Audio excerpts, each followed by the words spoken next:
அனைவருக்கும் இனிமையான காலை வணக்கம். 2024ஆம் ஆண்டு செப்டம்பர் மாதம் 3ஆம் தேதி செவ்வாய்க்கிழமை உங்களை ஸ்டார் தமிழின் நம் நாடு நிகழ்ச்சியில் சந்திப்பதில் மகிழ்ச்சியாக இருக்கின்றது. இன்றும் நமக்கு கிடைத்த பத்திரிகை செய்திகளும் இன்னும் ஏராளமான செய்திகள் இருக்கின்றது உங்களுக்கு கொண்டு வருவதற்காக. அவற்றையும் கொண்டு வர காத்திருக்கின்றோம். கடந்த வாரம் ஜனாதிபதி ரணில் விக்ரமசிங்க அவர்கள் தனது சுயேட்சை வேட்பாளராக போட்டியிடுகின்ற ஜனாதிபதி அவருடைய தேர்தல் கொள்கையை வெளியிட்டார். அதே தினத்தில் அன்று மாலை சஜித் பிரேமதாஸ் அவர்கள் அவரது தேர்தல் விஞ்ஞாபனத்தை வெளியிட்டார். அதே போன்று அனுரகுமார திசாநாயக்கவும் தனது தேர்தல் விஞ்ஞாபனத்தை வெளியிட்டிருக்கிறார்.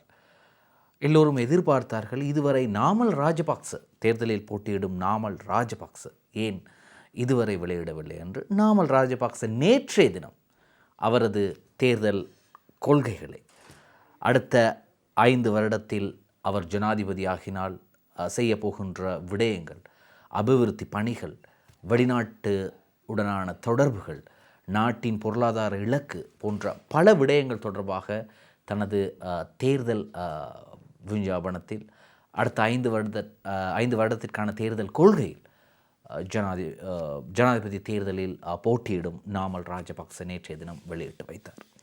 ஒற்றையாட்சி பாதுகாக்கப்படும், பிளவுபடாத வெளிவிவகார கொள்கை நாமலின் தேர்தல் விஞ்ஞாபனத்தில் தெரிவிப்பு. பட்டினியை ஒழிக்க செயற்திட்டம், மீண்டும் சமுர்த்தி நிவாரணம், மொத்த தேசிய உற்பத்தியை இலக்கு, வரிச்சுமையை தளர்த்த நடவடிக்கை. ராஜதுரை அஷானின் செய்தியாக வீரகேசரி பத்திரிகையின் முன்பக்கத்தில் இந்த செய்தி வெளியாகி இருக்கின்றது. நாட்டின் ஒற்றையாட்சியை பேணி பாதுகாப்பதுடன் அதற்கான சகல பாதுகாப்பு ஏற்பாடுகளையும் பிளவுபடாத வெளிவிவகார கொள்கை போன்ற அம்சங்களுடன் ஸ்ரீலங்கா பொதுஜன பெரமுனவின் ஜனாதிபதி வேட்பாளர் நாமல் ராஜபக்ச தேர்தல் விஞ்ஞாபனம் வெளியிட்டுள்ளார். பொதுஜன பெரமுனவின் தேர்தல் விஞ்ஞாபனம் வெளியீடு நிகழ்வு நேற்று திங்கட்கிழமை கொழும்பில் இடம்பெற்றது. அதன்போதுதான் இந்த நிகழ்வு நேற்று காலை 10:30 மணிக்கு சர்வமத வழிபாடுகளுடன் நிகழ்வு ஆரம்பமானது. இதனைத் தொடர்ந்து ஜனாதிபதி வேட்பாளர் நாமல் ராஜபக்ச தனது கொள்கை திட்டத்தை சர்வமத தலைவர்களுக்கு கையளித்தார். குறித்த விஞ்ஞாபனத்தில் முன்வைக்கப்பட்டுள்ள முக்கிய விடயங்கள் பலவற்றை வீரகேசரி பத்திரிகையில் சிறு தலைப்புகளாக நாங்கள் பார்க்கலாம். குறிப்பாக பட்டினியை ஒழிக்கும் செயற்திட்டம், வரிச்சுமையை தளர்த்தல், சமுர்த்தி நிவாரணம், மீண்டும் உர நிவாரணம், அதேபோன்று புதிய தொழில் வாய்ப்புகள், வெளிநாட்டு முதலீடு ஊக்குவிப்பு, சுற்றுலாத்துறை விருத்தி, தேசிய அடையாளம், ஒற்றையாட்சி இராச்சியத்தின் பாதுகாப்பு உறுதி, பிளவுபடாத வெளி விவகார கொள்கை மற்றும் பிரதிநிதித்துவ ஜனநாயக முறைமையை பாதுகாப்பு, மொத்த தேசிய உற்பத்தி இலக்கு, அது மட்டுமில்லாமல் கடன் செலுத்தும் பொருளாதாரம் போன்ற பல விடயங்கள் நாமல் ராஜபக்சவின் தேர்தல் விஞ்ஞாபனத்தில் குறிப்பிடப்பட்டிருக்கின்றது. எனவே நாமல் ராஜபக்ச நேற்று வெளியிட்ட இந்த தேர்தல் விஞ்ஞாபனத்தை முன்னாள் ஜனாதிபதிகளான மஹிந்த ராஜபக்ச, கோட்டாபே ராஜபக்ச மற்றும் பொதுஜன பெரமுனவின் ஸ்தாபகர் பசில் ராஜபக்ச, பாராளுமன்ற உறுப்பினர்களான சமல் ராஜபக்ச உட்பட பொதுஜன பெரமுனவின் பாராளுமன்ற உறுப்பினர்கள் கலந்து கொண்டனர். உண்மையில் இந்த பொதுஜன பெரமுனவின் பாராளுமன்ற உறுப்பினர்கள் என்று சொல்லும்போது பொதுஜன பெரமுன கட்சியிலே இருக்கக்கூடிய உறுப்பினர்களின் எண்ணிக்கை கிட்டத்தட்ட 100க்கும் அதிகமான ஸ்ரீலங்கா பொதுஜன பெரமுன பாராளுமன்ற உறுப்பினர்கள் இருந்தார்கள். ஆனால் இப்பொழுது இல்லை. எங்கே இந்த 100 பாராளுமன்ற உறுப்பினர்களும் எங்கே சென்றார்கள்? ஜனாதிபதி ரணில் விக்ரமசிங்க அவர்களுக்கு ஆதரவு அளிப்பதாக அல்லது சிலிண்டர் சின்னத்திலே போட்டியிடும் ஜனாதிபதியை ஊக்குவிப்பதற்காக அவரது தேர்தல் மேடைகளில் பேசி வருகிறார்கள். ஜனாதிபதி செல்லும் இடங்களுக்கெல்லாம் இந்த 100 பேரும் செல்கின்றார்கள். மொத்தமாக 100 பேரும் ஒரே இடத்துக்கு வருவதில்லை. அந்தந்த இடங்களுக்கு வரக்கூடிய வசதி இருப்பவர்கள் அங்கெங்கு வருகிறார்கள். ஆகவே நேற்றைய தினம் விரல் விட்டு எண்ணக்கூடிய பாராளுமன்ற உறுப்பினர்கள் மாத்திரமே ரத்ன பிரதீப ஹோட்டலிலே நடைபெற்ற இந்த நிகழ்வுக்கு வருகை தந்திருந்தார். விரல் விட்டு எண்ணலாம். அப்படி ஆகிவிட்டது ஸ்ரீலங்கா பொதுஜன பெரமுனவின் நிலைமை. 2020ஆம் ஆண்டு பெரும்பான்மை பலத்துடன் ஆட்சி அமைத்தது ஸ்ரீலங்கா பொதுஜன பெரமுன. 2020ஆம் ஆண்டு பாராளுமன்ற தேர்தலில் வெற்றி பெற்று அதற்கு முதல் 2019ஆம் ஆண்டு ஜனாதிபதி தேர்தலில் கோட்டாபே ராஜபக்ச 69 லட்சம் வாக்குகளை மொட்டு சின்னத்திலே பெற்றார். அப்படிப்பட்ட கட்சியிலே இன்று விரல் விட்டு எண்ணக்கூடிய பாராளுமன்ற உறுப்பினர்கள் மாத்திரமே இருக்கிறார்கள். சரி, இப்படி இருக்கும்போது நாமல் ராஜபக்சவின் தேர்தல் விஞ்ஞாபனம் தொடர்பாக பார்த்தோம். அடுத்ததாக நாளைய தினம் மிக முக்கியமான நாள் இந்த ஜனாதிபதி தேர்தலுக்கு. அப்படி என்ன நாளை நடக்கப் போகின்றது? நாளை தான் தபால் மூல வாக்களிப்பு. தபால் மூல வாக்களிப்பு நாளை. தவறாமல் வாக்களியுங்கள். வாக்குக்கு எக்ஸ் புள்ளடியிட்டால் விருப்ப வாக்களிக்க வேண்டாம். தேர்தல்கள் ஆணைக்குழு ஜனாதிபதி தேர்தலில் எக்ஸ் புள்ளடியிட்டு தனது வாக்குகளை அளிக்கும் போது விருப்ப வாக்களிக்க முடியாது.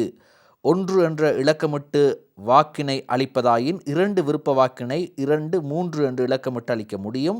தபால் மூலம் வாக்களிக்க தகுதி பெற்றவர்கள் அனைவரும் தவறாமல் வாக்களிக்க வேண்டும். ஜனநாயக உரிமையை பயன்படுத்த வீரகேசரி பத்திரிகையின் 9ஆம் பக்கத்திலே அந்த செய்தி தொடர்கின்றது. ஜனநாயக உரிமையை பயன்படுத்த என்று இவ்வாறு தொடர்கிறது. வேண்டுமென தேர்தல்கள் ஆணைக்குழுவின் தலைவர் RML ரத்நாயக்க தெரிவித்தார். தேர்தல்கள் ஆணைக்குழுவின் காரியாலயத்தில் நேற்று திங்கட்கிழமை இடம்பெற்ற ஊடகவியலாளர் சந்திப்பின் போதே அவர் இவ்வாறு தெரிவிக்கிறார். அதாவது ABC என்ற வேட்பாளர்கள் தேர்தலில் போட்டியிடும் போது வாக்காளர் தனது வாக்கை A என்ற வேட்பாளருக்கு 1 என்றும் இலக்கமிட்டு வழங்க முடியும். அதே போன்று வாக்கை வழங்கியதன் பின்னர் ஒரு விருப்பு வாக்கை மாத்திரம் அளிப்பதாயின் A அல்லது B என்ற வேட்பாளர்களில் ஒரு வேட்பாளருக்கு விருப்ப வாக்கை 2 இலக்கமிட்டு வாக்களிக்க முடியும். அதாவது A அல்லது B என்ற வேட்பாளர்களில் ஒரு வேட்பாளருக்கு விருப்ப வாக்கை 2 என்று இலக்கமிட்டு வாக்களிக்க முடியும். ஒரு வாக்காளர் 2 விருப்ப வாக்குகளை மாத்திரமே அளிக்க முடியும்.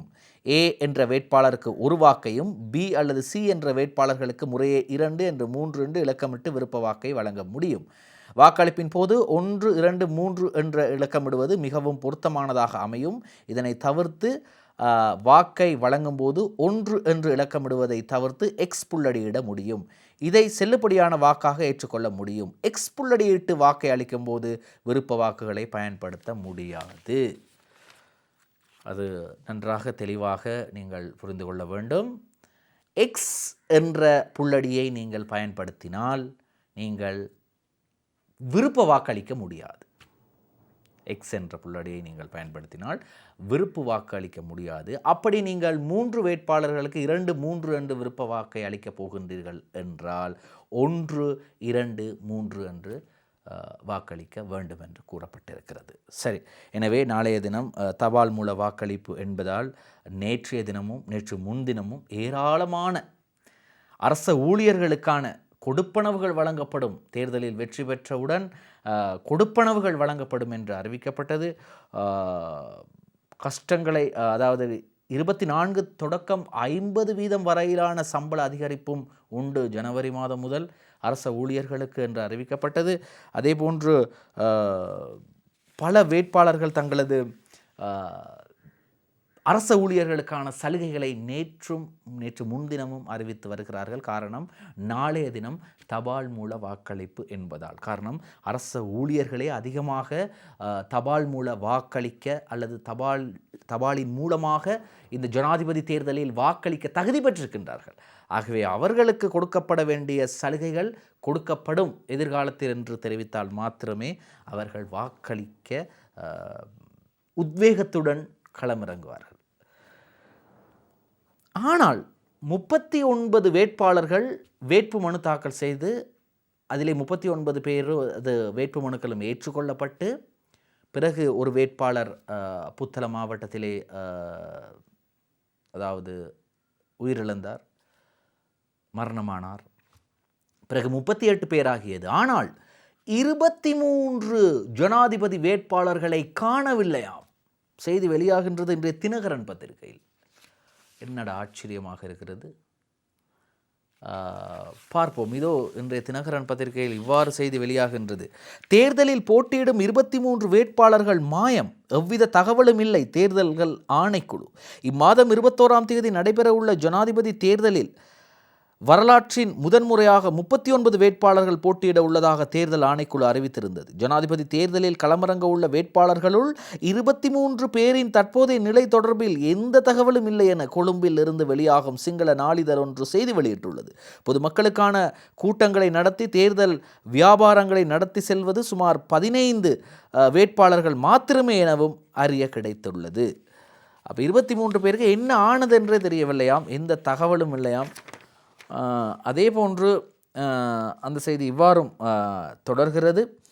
குறித்த வேட்பாளர்கள் தேர்தல் ஆணைக்குழுவுக்கு வழங்கியுள்ள தொலைபேசி இலக்கங்கள் கூட போலியானவை என தகவல்கள் வெளியாகியுள்ளதாக அந்த பத்திரிகை செய்தி வெளியிட்டுள்ளது. எவ்வாறாக இருப்பினும் தற்போது பிரதான 4 கட்சிகளும் தமது தேர்தல் பிரசாரங்களில் மும்முரமாக ஈடுபட்டு வருகின்றமை தெரிய வந்துள்ளது. பார்த்தீங்களா, அவங்க கொடுத்திருக்க இந்த ஜனாதிபதி தேர்தல் வேட்பாளர்கள் கொடுத்திருக்கக்கூடிய தொலைபேசி இலக்கங்கள் கூட போலியானவையாம். எங்களால் அப்படி நாங்கள் செய்வோமா? அதாவது சாதாரண ஒரு குடிமக்கள், நானோ நீங்களோ ஒரு தேர்தல் ஆணையகத்திலே எங்களை வேட்பாளராக நாங்கள் களமிறக்கும் போது, அல்லது நீங்கள் தேர்தல் வேட்பாளராக களமிறங்கும் போது ஒரு போலியான தொலைபேசி இலக்கத்தை கொடுக்க முடியுமா? அப்படி கொடுத்திருக்கின்றார்கள், போலியான தொலைபேசி இலக்கத்தை கொடுத்திருக்கின்றார்கள். கிட்டத்தட்ட 23 பேர் இதுவரை அவர்கள் தொடர்பாக எந்த தகவலும் இல்லையா? பார்த்தீங்களா, இதுதான் இலங்கையினுடைய நிலைமை. 2025ஆம் ஆண்டு முதல் அரச ஊழியர்களுக்கு 24 தொடக்கம் 50% சம்பள உயர்வு. நான் முதல் குறிப்பிட்டேன் அல்லவா, 2025ஆம் ஆண்டு முதல் அரச ஊழியர்களுக்கு 24 தொடக்கம் 50% வரையிலான சம்பள உயர்வு. 250 பில்லியன் ரூபாய் ஒதுக்கீடு. சுசில் பிரேமஜயந்த் அவர்கள் புலுவான் ஸ்ரீலங்கா என்ற அந்த தேர்தல் கொள்கையோடு இந்த புகைப்படத்துக்கு போஸ்ட் கொடுத்திருக்கிறாரு. அரசு உத்தியோகத்தர்களின் சம்பள அதிகரிப்பு என்பது தேர்தல் வாக்குறுதி அல்ல. அரசு உத்தியோகத்தர்களின் சம்பள முரண்பாடு தொடர்பான குழுவின் பரிந்துரைகளுக்கு அமையவே இதற்கான நடவடிக்கைகள் எடுக்கப்பட்டுள்ளன. 2025க்கான வரவு செலவு திட்டம் சமர்ப்பிக்கப்பட்டதன் பின்னர் சம்பள அதிகரிப்பு தொடர்பான சுற்று நிருபம் வெளியிடப்படும். இதற்காக 250 பில்லியன் ரூபாய் மேலதிகமான நிதியை ஒதுக்க வேண்டியுள்ளதாக கல்வி அமைச்சர் சுசில் பிரேமஜயந்த் தெரிவித்தார்.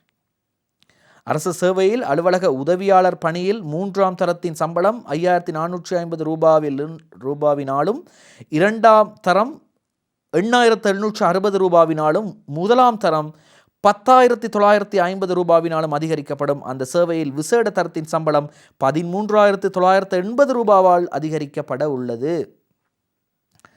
எனவே அரச ஊழியர்களுக்கு வழங்கப்பட உள்ள சம்பள உயர்வுகள் தொடர்பான எல்லா விவரங்களும் இந்த வீரகேசரி பத்திரிகையின் 8ஆம் பக்கத்தில் இருக்கின்றது. தேவையானவர்கள் உங்களுக்கு எவ்வளவு சம்பளம் அதிகரிக்கப்பட போகின்றது, அதாவது கதிரியக்க நிபுணர்களுக்கு, மருந்தாளர்களுக்கு, அதே போன்று அதிகாரிகளுக்கு, அதே போன்று முகாமைத்துவ சேவை அதிகாரி, முகாமைத்துவ உதவியாளர், இவர்கள் எல்லோருக்கும், அதே போன்று சாரதி சேவையின் 3ஆம் தர சம்பளம், அதே போன்று 2ஆம் தரத்தின் சம்பளம், அதே போன்று பல சமுர்த்தி அபிவிருத்தி உத்தியோகத்தர்களுக்கு ரூபாய் 8,340 ரூபாய் சம்பள உயர்வும், 2ஆம் தரத்திற்கு 11,690 ரூபாய் சம்பள உயர்வும், 1ஆம் தரத்திற்கு 15,685 ரூபாய் சம்பள உயர்வும் கிடைக்கும். அப்போ நான் வாசித்தே நான் டயர்ட் ஆகிட்டேன். அவ்வளோ சம்பள உயர்வுகள் வழங்கப்பட இருக்கிறது.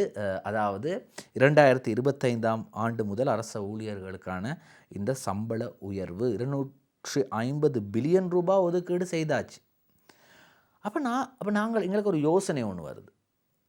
புதிதாக ஒரு ஜனாதிபதி வந்து விட்டாலும் கிடைக்குமா, அல்லது புதிய ஒரு அரசு வந்தாலும் இந்த தொகை கிடைக்குமா? ஏன்னா நீங்கள் 250 பில்லியன் ரூபாவை ஒதுக்கீடு செய்தாச்சு, எப்படியும் கிடைக்கத்தானே வேணும். கிடைக்கும் என்ற நம்பிக்கையோடு இருப்போம். சார், இப்படி இருக்கும்போது வடக்கு அபிவிருத்திக்கு ஜனாதிபதி செயலணி ஒன்றை சஜித் பிரேமதாச உருவாக்க போகிறாராம். பார்க்கலாம். வடக்கு அபிவிருத்திக்கு ஜனாதிபதி செயலணி. எதிர்க்கட்சி தலைவர் சஜித் பிரேமதாஸ் யுத்தத்தினால் பாதிக்கப்பட்ட வடக்கு கிழக்கு பிரதேசங்களில் வாழ்கின்ற மக்களின் வாழ்வாதாரம், அபிவிருத்தி மற்றும் பிரதேச பொருளாதாரத்தை உயர்த்துவதற்கு நடவடிக்கை எடுக்கப்படும். வடக்கு பிரதேசத்திற்காக தனியான ஜனாதிபதி செயலணி ஒன்றும் நிறுவப்படும் என எதிர்க்கட்சி தலைவர் சஜித் பிரேமதாஸ் தெரிவிக்கிறார். அதாவது செயலணி, அந்த செயலணியின் மூலமாக வடக்கில் இருக்கக்கூடிய அபிவிருத்தி பணிகள் முன்னெடுக்கப்படுகின்றன. இப்போ நடக்குதான்னு கேட்டிங்கன்னு சொன்னால் மந்தகதியிலே நடக்கின்றது. ஆனால் இதை துரிதப்படுத்துவதற்கு முயற்சிகள் மேற்கொள்ளப்படும் என்கிறார். சரி, அதையும் நாங்கள் பொறுத்திருந்து பார்ப்போம். அப்போ வடக்குக்கு மட்டும்தான் செயலணியா? மலையகத்துக்கு இல்லையா என்ற ஒரு கேள்வி ஒன்று அங்கே உருவாகின்றது. இல்லை, மலையகத்திற்கும் இருக்கிறது. எப்படி இருக்கின்றது என்றால், பெருந்தோட்ட கிராமங்களை உருவாக்கி 7 பர்ச்சஸ் காணியை வழங்குவோம். ஜனாதிபதி ரணில் விக்ரமசிங்க தெரிவிப்பு. முதல் வடக்கு அபிவிருத்தி செயலணியை உருவாக்கப் போவது சஜித் பிரேமதாச. பெருந்தோட்ட கிராமங்களை உருவாக்கி 7 பர்ச்சஸ் காணியை வழங்குவோம் என்கிறார் ரணில் விக்ரமசிங்க. மக்களின் உரிமைகள் பாதுகாக்கப்படும் வகையில் அரச சொத்துக்களை உள்ளடக்கி புதிய முதலீட்டு நிறுவனம் ஒன்று எதிர்காலத்தில் உருவாக்கப்படும் என்றும் அதற்காக புதிய சட்டங்கள் கொண்டு வர நடவடிக்கை எடுக்கப்படுவதாகவும் ஜனாதிபதி ரணில் விக்ரமசிங்க தெரிவித்தார். 7 பர்ச்சஸ் காணி, கிராமங்களை உருவாக்கி 7 பர்ச்சஸ் காணியை வழங்குவோம். நல்ல ஒரு விடயம்தான். ஆனால் இதை காணியாக, அதாவது கிராமங்களாக பெருந்தோட்டத்தை மாற்றுவது தொடர்பிலே சில கருத்து முரண்பாடுகள் இருக்கின்றது. அங்கே மலையகத்தில் இருக்கக்கூடிய சில அரசியல் தொழிற்சங்கங்களாக இருக்கட்டும், அரசியல் அமைப்புகளாக இருக்கட்டும், இவர்களுக்கும் அதே போன்று இந்த பெருந்தோட்டங்களை கிராமங்களாக்குவது தொடர்பாகவும் சில பிரச்சனைகள் இருக்கத்தான் செய்கிறது. சரி, இப்படி இருக்கும்போது அடுத்த ஒரு செய்தியை பார்க்க போகின்றோம். இன்றைய வீரகேசரி பத்திரிகையிலே அடுத்து என்ன செய்தி என்றால், சமத்துவ கட்சி சஜித்துக்கு ஆதரவு. கிளிநொச்சியில் சஜித் சந்திரகுமார் கூட்டாக அறிவிப்பு. ஜனாதிபதி தேர்தலில் சமத்துவ கட்சியானது ஐக்கிய மக்கள் சக்தியின் ஜனாதிபதி வேட்பாளர் சஜித் பிரேமதாசவை ஆதரிப்பதற்கு தீர்மானித்துள்ளது. சமத்துவ கட்சியின் கிளிநொச்சி தலைமை அலுவலகத்தில் நேற்று இடம்பெற்ற ஊடக சந்திப்பில் ஐக்கிய மக்கள் சக்தியின் ஜனாதிபதி வேட்பாளர் சஜித் பிரேமதாசவுக்கு ஆதரவு தெரிவிப்பதற்கு இவர்கள் முடிவெடுத்திருக்கிறார்கள், இந்த சமத்துவ கட்சியினர். சரி, சஜித் பிரேமதாசவுக்கு ஆதரவு தெரிவிக்க போகிறாங்களாம்.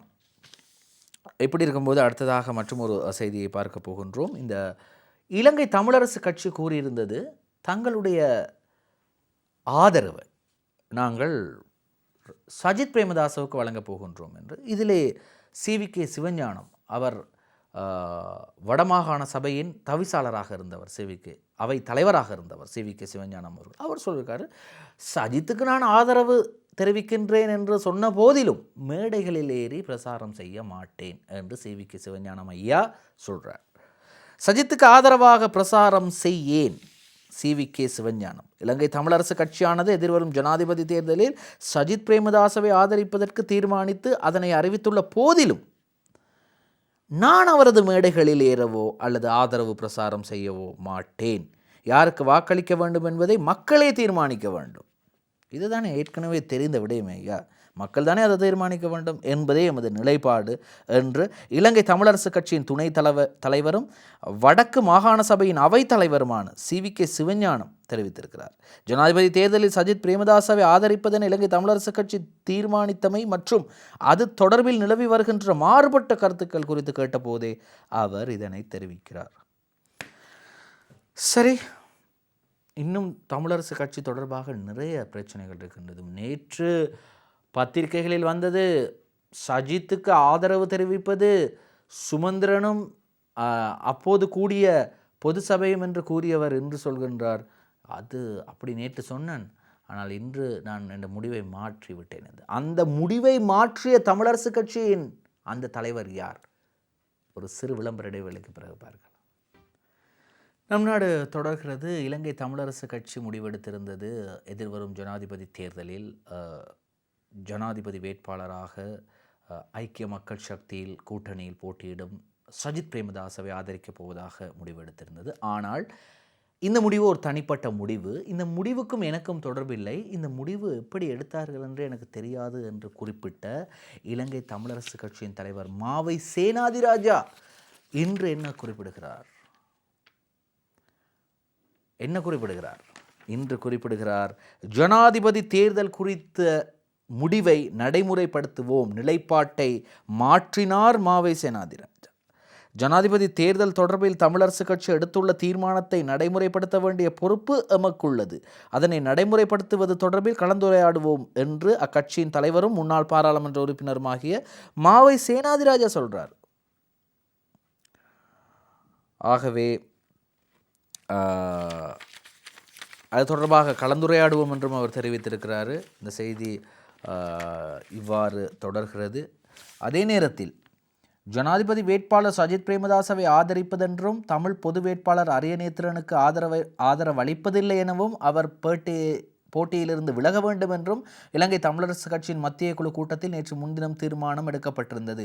ஆனால் இந்த முடிவு குறித்து தனக்கு அறிவிக்கப்படவில்லை என்றும் பாராளுமன்ற உறுப்பினர் சுமந்திரனின் அறிவிப்பு உத்தியோகபூர்வமானதல்ல எனவும் மாவை சேனாதிராஜா நேற்று முன்தினம் இரவு கருத்து தெரிவித்திருந்தார். ஆனால் இந்த விடயம் குறித்து யாழ்ப்பாணத்தில் நேற்று நடைபெற்ற மறைந்த பாராளுமன்ற உறுப்பினர் தர்மலிங்கத்தின் நினைவுதின நிகழ்வில் பங்கேற்றிருந்து அவரிடம் ஊடகவியலாளர் கேட்ட கேள்விக்கு பதிலளிக்கும் போதுதான் அவர் தனது முடிவை மாற்றிட்டார். இப்போ சொல்கிறாரு, நான் தற்போது உடல்நிலை குறைவில் இருக்கிறேன், இதனால் நேற்றைய கூட்டத்தில் என்னால் பங்கு பெற்ற முடியவில்லை, ஆனாலும் இதனை எவ்வாறு நடைமுறைப்படுத்துவது என்பது பற்றி அடுத்த கூட்டங்களில் தீர்மானிப்போம் என்கிறார். எங்களுடைய மத்திய குழு ஜனாதிபதி தேர்தல் சம்பந்தமாக எடுத்திருக்கின்ற தீர்மானத்தை நாம் நடைமுறைப்படுத்த வேண்டிய பொறுப்பு இருக்கின்றது. அது தமிழரசு கட்சியினுடைய பொறுப்பு, அதனை நாம் நிறைவேற்ற வேண்டும் என்று மாவை சேனாதிராஜா சொல்கிறார். இதே மாவை சேனாதிராஜா நேற்று முன்தினம் சொல்லியிருந்தார், இதுக்கும் எனக்கும் தொடர்பு இல்லை, எனக்கு தெரியாது என்று சொல்லியிருந்தார். இன்றைய பத்திரிகையில் இன்னும் ஒரு செய்தியும் வந்திருக்கின்றது. மாவையின் கட்டளையின் படியே மத்திய குழு கூட்டம் நடந்தது. சஜித்துக்கான ஆதரவு விவகாரம் குறித்து சுமந்திரன் அறிவிப்பு. இந்த மாவை சேனாதிராஜா தான் கூட்டத்தையே ஒழுங்கு செய்யுமாறு சொல்லியிருக்கிறார். அதே மாவை சேனாதிராஜா சொல்கிறார், எனக்கு இந்த கூட்டம் பற்றி எதுவுமே தெரியாது என்று. இப்பொழுது சொல்கிறார், எடுத்த முடிவை நாங்கள் நடைமுறைப்படுத்துவோம் என்று சொல்கின்றார். யார்கிட்ட போய் சொல்கிறது, யாருடைய பேச்சை நம்புவது அல்லது ஒன்றுமே தெரியாமல் இருக்கிறது. சரி, இப்படி இருக்கும்போது மற்றொரு செய்தியாக இன்றைய வீரகேசரி பத்திரிகையிலே இப்படி ஒரு செய்தி ஒன்று வந்திருக்கின்றது. அதாவது இந்த சுமந்திரனும் சாணக்கியனும் நல்ல ஒரு முடிவை எடுத்திருக்கிறாங்க. அவங்க எடுத்திருக்கக்கூடிய இந்த துணிச்சலான முடிவை ஒருத்தர் வரவேற்கிறார். சுமந்திரன் சாணக்கியன் எம்பிக்களின் துணிச்சலான முடிவை வரவேற்கின்றோம். தொழிலாளர் தேசிய சங்கத்தின் தலைவர் திகாம்பரம் பாராட்டு. நடைபெறவுள்ள ஜனாதிபதி தேர்தலில் வெற்றி படியின் முன்னிலையில் உள்ள வேட்பாளரான சஜித் பிரேமதாசவுக்கு ஆதரவு வழங்க தீர்மானம் எடுத்துள்ள தமிழரசு கட்சி பாராளுமன்ற உறுப்பினர்களான எம்.எஸ். சுமந்திரன், இரா சாணக்கியன் ஆகியோரின் துணிச்சலான முடிவும் தீர்க்க தரிசனமும் வரவேற்கத்தக்கவை என்று தமிழ் முற்போக்கு கூட்டணியின் பிரதி தலைவரும் தொழிலாளர் தேசிய சங்கத்தின் தலைவருமாகிய பழனி திகாம்பரம் சொல்லியிருக்காரு. பாராட்டுகிறேன் ஐயா, உண்மையிலேயே உங்களை பாராட்டுகிறேன். எப்படி ஒரு முடிவை நீங்கள் எடுத்திருக்கிறீங்க, நல்ல ஒரு விடயம், இந்த விடயத்தை பாராட்டுகின்றேன் என்று சொல்லியிருக்கிறாரு பழனி திகாம்பரம். எனவே இந்த பழனி திகாம்பரம் அண்மையிலே மிகவும் முக்கியமாக பேசப்பட்ட ஒருவர். உங்களுக்கு தெரியும் என்ன காரணம், எதற்காக பேசப்பட்டார் என்று உங்களுக்கு தெரியும். எனவே இப்படி இருக்கும்போது இந்த சுமந்திரனின் தமிழரசு கட்சி சஜித்துக்கு ஆதரவளிக்க போகின்ற அறிவிப்பு இருக்குது தானே, அது தொடர்பான ஒரு செய்தி வந்திருக்கின்றது. சுமந்திரன் எம்பியின் அறிவிப்பு தென்னிலங்கைக்கு சிறந்த செய்தி, அமைச்சர் சுசில் பிரேமஜயந்த் கூறுகிறார். ஒவ்வொரு சந்தர்ப்பங்களிலும் தமிழ் தேசிய கூட்டமைப்பின் பாராளுமன்ற உறுப்பினர் எம்.எஸ். சுமந்திரன் மக்களை குழப்பும் தீர்மானங்களை எடுப்பார். அவர் தற்போது அறிவித்துள்ள தீர்மானம் தெற்கு மக்களுக்கு சிறந்த செய்தியாகும் என கல்வி அமைச்சர் சுசில் பிரேமஜயந்த் தெரிவித்தார். சுமந்திரன் அனைத்து சந்தர்ப்பங்களிலும் தனது நிலைப்பாட்டை வேறு குழுவுடனே செயற்பட்டு வந்தார். எனவே சுமந்திரன் ஏதேனும் ஒரு குழுவை தெரிவு செய்கின்றார் எனில் நாம் என்ன செய்ய வேண்டும் என்பதை தெற்கு மக்கள் சிந்திக்க வேண்டும். சுமந்திரனின் தீர்மானம் தமிழ் தேசிய கட்டமைப்பும் ஏற்றுக்கொள்ளவில்லை. தமிழரசு கட்சியின் தலைவர் மாவை சேனாதிராசா அதற்கு எதிர்ப்பு தெரிவித்துள்ளார். இது மக்களை குழப்பும் செயற்பாடாகும். ஒவ்வொரு சந்தர்ப்பத்திலும் சுமந்திரனே மக்களை குழப்பிக் கொண்டிருந்தார். எனவே அவரது தீர்மானங்கள் தொடர்பில் வடக்கு மக்கள் மாத்திரமல்ல தெற்கு மக்களும் அவதானத்துடன் இருக்க வேண்டும் என்று தெரிவித்திருக்கிறார் கல்வி அமைச்சர் சுசில் பிரேமஜயந்த். சில நேரங்களில் அனுரகுமார திசாநாயக்க ஜனாதிபதி ஆகினால் யார் பிரதமர்? கேள்வி ஒன்று வருது இல்லையா? அனுரவென்றால் வேறு கட்சியிலிருந்தே பிரதமர். ஜனாதிபதி வேட்பாளர் விஜயதாச ராஜபக்ச கூறுகிறார். இது என்னடா புதுகதையா இருக்கு? அனுரகுமார வெற்றி பெற்றால் பாராளுமன்றத்தை கலைத்து காபந்து அரசாங்கம் ஒன்றை அமைப்பதற்கு அவர்களுக்கு பாராளுமன்றத்தில் ஆசனங்கள் இல்லை.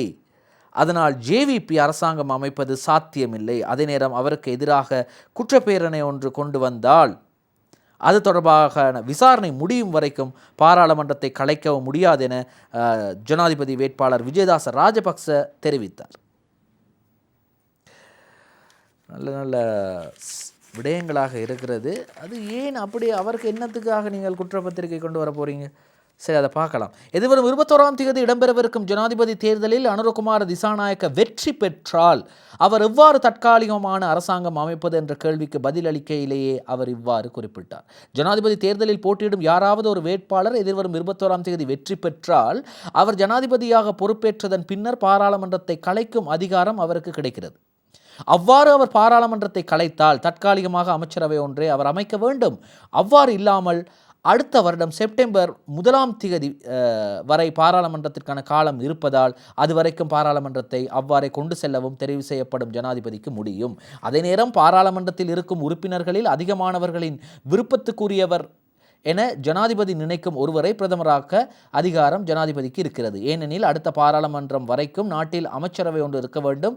குறைந்தது 20 அமைச்சர்களாவது இருக்க வேண்டும். அப்போதுதான் நாட்டை கொண்டு செல்ல முடியும். அனுரகுமார வெற்றி பெற்றால் அவர்களுக்கு பாராளுமன்றத்தில் போதுமான உறுப்பினர்கள் இல்லை. அதனால் வேறு கட்சியிலிருந்து பிரதமர் ஒருவரை ஜனாதிபதியாக நியமிக்க வேண்டி ஏற்படுகிறது. மேலும் இந்த தேர்தலில் பாராளுமன்ற அனுரகுமார திசாநாயக்க வெற்றி பெற்றுள்ள நிலையில் ஏதாவது ஒரு காரணத்துக்காக அவருக்கு எதிராக குற்றப்பிரேரணை ஒன்றை பாராளுமன்றத்திற்கு கொண்டு வந்து அவரை பதவி நீக்கம் செய்யவும் முடியும். பாராளுமன்ற உறுப்பினர்கள் கைச்சாத்திட்டு சபாநாயகருக்கு குற்றப்பிரேரணை கையளிக்கப்பட்டு அதனை சபாநாயகர் ஏற்றுக்கொண்டால் அதன் பின்னர் குற்றப்பிரேரணை தொடர்பாக வழக்கு விசாரணைகள் முடிவடைந்து தீர்ப்பு கிடைக்கும் வரை பாராளுமன்ற உறுப்பினர்கள் கைச்சாத்திட்டு சபாநாயகருக்கு குற்றப்பிரேரணை கையளிக்கப்பட்டு அதனை சபாநாயகர் ஏற்றுக்கொண்டால் அதன் பின்னர் குற்றப்பிரேரணை தொடர்பான வழக்கு விசாரணைகள் முடிவடைந்து தீர்ப்பு கிடைக்கும் வரை பாராளுமன்றத்தை கலைக்க முடியாது. சரியா? சும்மா நாங்கள் நினைக்கிற மாதிரி இல்லை, பெரிய பெரிய சிக்கல் எல்லாம் இருக்குது. அதாவது அவர் ஜனாதிபதி தேர்தலில் வெற்றி பெற்றால் 3 பாராளுமன்ற உறுப்பினர்களை வைத்து அவரால் அரசாங்கத்தை கொண்டு செல்ல முடியாது. பாராளுமன்றத்தை கலைக்க வேண்டுமாயின் அடுத்து 20 பேர் கொண்ட ஒரு காபந்து அரசாங்கத்தை உருவாக்கியே கலைக்க முடியும் என்றும் தெரிவிக்கப்படுகின்றது. பொறுத்திருந்து பார்க்கலாம் இன்னும் என்னென்னலாம் செய்திகள் வரப்போகின்றது என்று. வர்த்தமானியை மாற்ற முடியாது. பெருந்தோட்ட பாடசாலைகளுக்கான உதவி ஆசிரியர் நியமனம் குறித்து கல்வி அமைச்சர் திட்டவட்டம். பெருந்தோட்ட பாடசாலைகளில் நிலவும் ஆசிரியர் பற்றாக்குறையை நிவர்த்தி செய்வதற்காக ஆசிரியர் உதவியாளர்களை நியமிப்பதற்கு தீர்மானிக்கப்பட்டது. இது தொடர்பில் வெளியிடப்பட்ட வர்த்தமானி அறிவித்தங்களில் மாற்றம் மேற்கொள்ள முடியாது என கல்வி அமைச்சர் சுசில் பிரேம ஜயந்த தெரிவிக்கிறார். அடுத்த செய்தியாக பாராளுமன்றம் இன்று கூடுகிறது. பாராளுமன்றம் இன்று நாளை 4ஆம் தேதியும் கூடவிருப்பதாக பாராளுமன்ற செயலாளர் நாயகம் குஷானி ரோஹணதீர தெரிவித்தார். சபாநாயகர் மஹிந்தயாப அபேவர்தன தலைமையில் நேற்று நடைபெற்ற பாராளுமன்ற அலுவல்கள் பற்றிய குழு கூட்டத்திலே இது தொடர்பான தீர்மானம் எடுக்கப்பட்டது. சரி, அடுத்ததாக மற்றொரு செய்தியை பார்க்க போகின்றோம். இந்த செய்தி மைத்ரிபால சிறிசேன மைத்ரிக்கு எதிரான மனு 27ஆம் தேதி பரிசீலனைக்கு அந்த மைத்ரிபால சிறிசேன அவர்களுக்கு தொடர்ச்சியாக இந்த நீதிமன்ற பிரச்சனைகளே வந்து கொண்டிருக்கின்றது. நீதிமன்றத்தை அவமதித்ததாக தெரிவித்துள்ள முன்னாள் ஜனாதிபதி மைத்ரிபால சிறிசேனவுக்கு எதிராக தாக்கல் செய்யப்பட்ட மனுவை எதிர்வரும் 27ஆம் தேதி பரிசீலனைக்கு எடுத்துக்கொள்ள மேன்முறையீட்டு நீதிமன்றம் தீர்மானித்து உள்ளது. சரி, எப்படி இருக்க நேரம் நாங்கள் இந்த நல்லூர் கந்தசுவாமி கோவிலின் தேர் திருவிழா முடிந்து தீர்த்தோற்சவம் நேற்றைய தினம் இடம்பெற்றது. நல்லூர் கந்தசுவாமி ஆலயத்தின் தீர்த்தோற்சவம் நேற்று இடம்பெற்ற போது எடுக்கப்பட்ட படமும் இன்றைய வீரகேசரி பத்திரிகையின் முன்பக்கத்திலே இடம் பிடித்திருக்கிறது. சரி, இப்படி இருக்கும்போது எங்களோட தமிழ் பொது வேட்பாளர் அரியநேத்திரன் அவர்கள் அவரை பற்றி ஒரு செய்தியும் சொல்லலை. என்ன ஐயா என்று கேட்பவர்களுக்கு தான் இந்த செய்தி. மன்னார் மறைமாவட்ட ஆயரை சந்தித்த பொது வேட்பாளர். ஜனாதிபதி தேர்தலில் போட்டியிடும் தமிழ் பொது வேட்பாளர் அரியநேத்திரன் மன்னார் ஆயர் இல்லத்துக்கு சென்று ஆயர் இமானுவல் பெர்னாண்டோ ஆண்டகையை சந்தித்து ஆசி பெற்றுக்கொண்டார். சரி, இவ்வளவுதான் இன்றைய தமிழ் பத்திரிகைகளில் எங்களுக்கு கிடைத்த பத்திரிகைகளில் வெளியாகிய செய்திகள். அடுத்ததாக